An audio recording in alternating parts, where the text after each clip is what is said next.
Ng'ayogerako eri eggwanga ku mbeera mwe liri wiiki ewedde ku Lwokuna, Pulezidenti Museveni yategeezanga embeera y'ebyenfuna mu ggwanga bw'ekyukidde ddala nga kati we lituuse eggwanga terisaasobola kudda mabega wabula okweyongera okugenda mu maaso nga likulaakulana.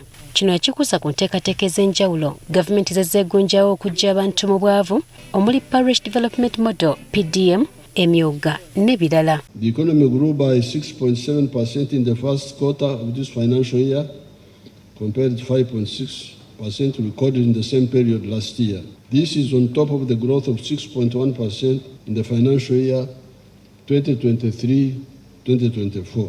Okutuuka okwogera bino yali kyajja ave mu kutalaaga ebitundu by'eggwanga eby'enjawulo okulaba enteekateeka ya Parish Development Model wetuuse mu kulaakulanya abantu era bye yasangayo bikuwa ekifaananyi nti oba oli awo enkulaakulana gy'ali ayogerako naye yennyini yagiraba.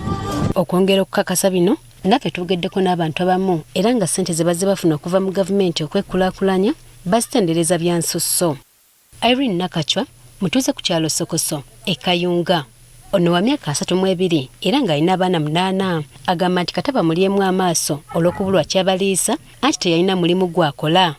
Yava ku muguwa mu 2023 bwe yafuna ssente za PDM ezamusobozesa okugulayo embuzi nakati ezimuyimirizzaawo. Bampa akakadde k'essente n'engula embuzi 3 za mitwalo 20.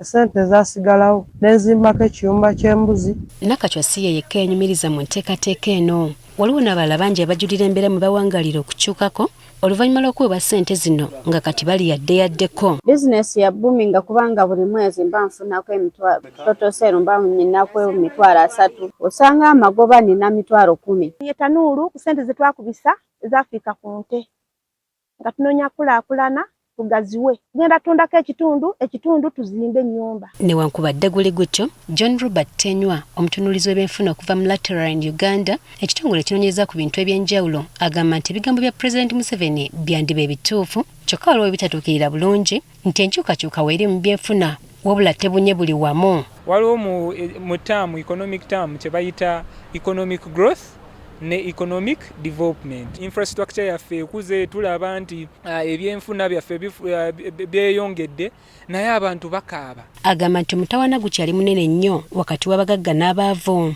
anti ssente ziri mu bantu baalubatu ng'abaavu bakyali bayitirivu. Naye ekintu kye bayita inequality oba income inequality ng'osanga nti ssente ezo ze tukoze ziri mu mikono gy'abantu abatini nga si bangi. Olina okuva ku kulowooza nti ebintu byeyongedde nti enkulaakulana yeeyongedde kubanga bw'oyita mu kampala olaba ekizimbe ekipya tosobola gamba ati kati enkulaakulana mu Uganda ezze. Olina okwebuuza ani ekyo ekizimbe kyani. Kati okutambuza enkulaakulana y'eggwanga wamu n'abantu baalyo ono agamba nti walina okubaawo ekikolebwa. Kati ebibuuzo byolina otandika okwebuuza nti ebyo ebintu bisolvinga ntya ebya corruption, essente nzijja ntya mu abantu abatina abalina essente nnyingi n'enzikola ki n'enzitransferinga mu balala. Olw'okubanga eggwanga liyimiriziddwawo ku ssente ezimu ezisoloozebwa mu misolo wakyaliwo obunafu mu ngeri emisolo gino gye gisoloozebwamu gy'agamba nti esaanye okwekenneenya. Gye bayita a progressive tax system